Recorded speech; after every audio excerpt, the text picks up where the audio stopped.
नमस्कार, मैं दौलत शर्मा और आप देखना शुरू कर चुके हैं SPN9 न्यूज़। और इस समय देश में एक सबसे बड़ा सवाल बना हुआ है कि पहलवानों को क्या और कब तक ये इंसाफ मिल पाएगा। पिछले 50 दिनों से पहलवान लगातार अपने लिए इंसाफ मांग रहे हैं और भाजपा सांसद और पूर्व WFI अध्यक्ष बृजभूषण शरण सिंह की गिरफ्तारी की गुहार सरकार से लगा रहे हैं।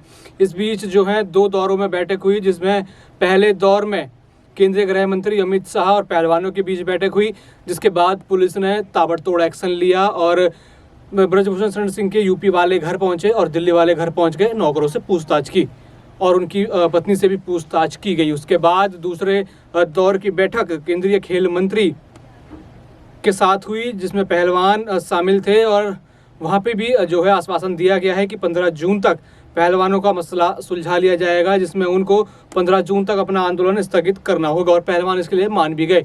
लेकिन पहलवानों ने साथ ये भी कहा कि धरना हमने स्थगित किया है लेकिन अभी तक ख़त्म नहीं किया है, जहां लगातार सरकार कोशिश कर रही है कि इस धरने को ख़त्म किया जाए, क्योंकि पूरी तरीके से जो वोट बैंक है वो सरकार के हाथ से जाता हुआ यहाँ उनको नज़र आ रहा है। जहाँ पे महिला वोट बैंक है, जाट वोट बैंक है, यहाँ पे और भी वोट बैंक है, जहाँ पे बृजभूषण उनका एक बड़ा वोट बैंक थे, वो भी लगातार वहीं फंसते हुए नज़र आ रहे हैं। तो बृजभूषण को बचाने की कोशिश पहले भाजपा द्वारा की जा रही थी, लेकिन अब जो है एक्शन ताबड़तोड़ लिए जा रहे हैं जब इतना नुकसान होता हुआ भाजपा ने देखा, क्योंकि 2024 के चुनाव भी निकट हैं। लेकिन इस बीच सबसे बड़ा सवाल उठता है कि भाजपा में जो मंत्रिमंडल है उसमें जो मंत्रिमंडल में महिलाएं हैं वो कितना बड़ा दबदबा रखती हैं, क्योंकि ज़्यादातर वहाँ पे देखा गया है कि महिला भी उनके मंत्रिमंडल में हैं। स्मृति ईरानी और जो वित्त मंत्री हैं निर्मला सीतारमण, वो वहाँ पे महिला मंत्री हैं और लगातार वो जो है महिलाओं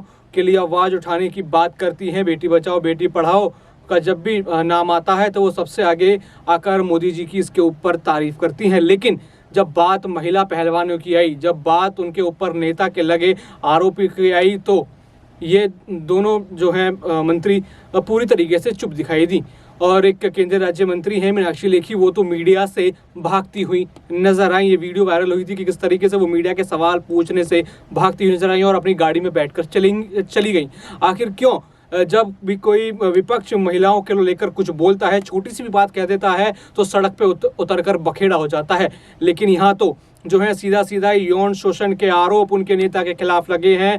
तो ये जनता सवाल पूछती है, पूरे देश की महिला ये सवाल पूछती है कि अब आपकी ये महिला शक्ति, महिला सशक्तिकरण आखिर कहाँ गया। वो सवाल पूछती है स्मृति ईरानी से, वो सवाल पूछती हैं निर्मला सीतारमण से, वो सवाल साथ ही साथ प्रधानमंत्री नरेंद्र मोदी से भी पूछती हैं, क्योंकि पहलवानों ने जब अपना आंदोलन शुरू किया था उन्होंने कहा था कि उनको उम्मीद है कि प्रधानमंत्री हमारी बात सुनेंगे, जो कैबिनेट में मंत्री हैं महिला वो हमारी बात सुनेंगी। लेकिन सबने अनसुना कर दिया और 28 मई को हमने देखा कि किस तरीके से पुलिस ने एक्शन दिखाया पहलवानों के ऊपर। और इसी बीच जो है देश की सबसे बड़ी महिला, सबसे पहली महिला राष्ट्रपति का अपमान भी यहाँ देखा गया कि जब नया संसद भवन का उद्घाटन हुआ तो उनको पूछा नहीं गया।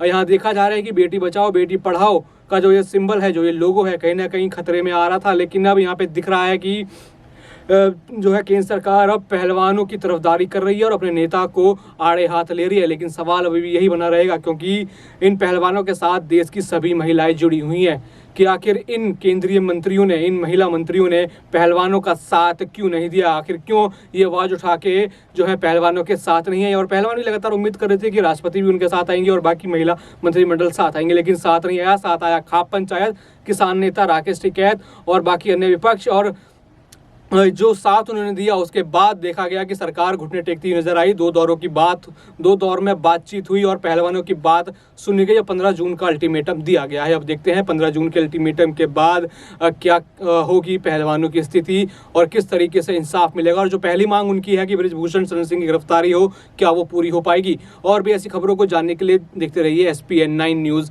धन्यवाद।